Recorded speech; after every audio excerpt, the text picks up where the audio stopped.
Друзья, всем привет! Это Матрешка с поварешкой. Спасибо большое, что вы с нами. Сегодня буду солить сало рассольным способом. Вообще мы делаем сухой посол всегда сала, но если это просто сало, если это сало с прослойкой, то, на мой взгляд, лучше делать его в рассоле. Приобрела полкилограмма вот такой грудинки хорошей, с очень хорошими прослойками. Вот ее и буду сегодня готовить.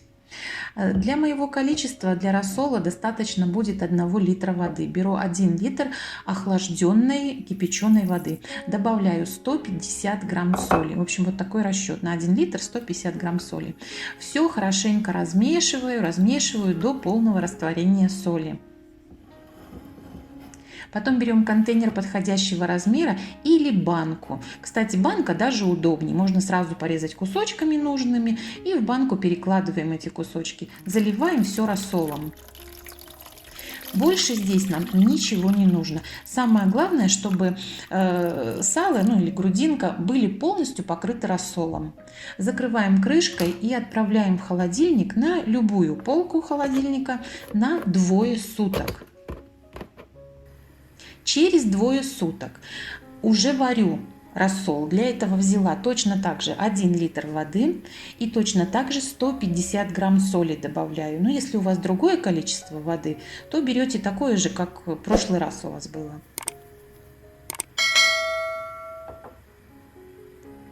Также добавляю пол-столовой ложки перца. Перец у меня смесь всяких разных перцев, включая душистый. 3 крупных лавровых листа, которые я поломала для того, чтобы как-то лучше он аромат отдал. И варим этот рассол буквально пару минут, чтобы хорошо растворилась соль и перец и лаврушка хорошо отдали свои ароматы. И потом выключаем, охлаждаем полностью до комнатной температуры. Это важно. Возьмите чеснока побольше. У меня целая небольшая головка, и нарежьте его пластинками.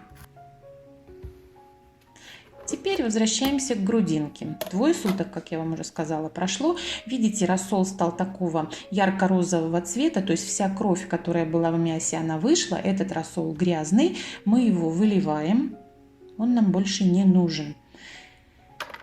Теперь на дно банки или контейнера кладем чеснок, помещаем обратно туда грудинку. Сверху можно чеснока добавить.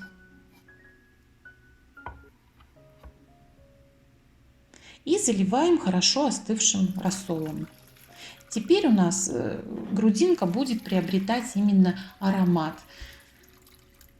Также закроем крышкой и отправим на 2-3 суток в холодильник. И не бойтесь, что что-то пересолится. Нет, сало берет соли столько, сколько ему нужно. Я оставила на 2 суток в холодильнике, потому что кусочек у меня небольшой. Теперь наша задача хорошо обсушить с помощью бумажных полотенцев от лишней влаги. Достаем из рассола, рассол нам опять же больше не нужен. Хорошенько обсушиваем кусочек или все кусочки. Заворачиваем в пергаментную бумагу и храним в морозилке. По мере надобности достаем.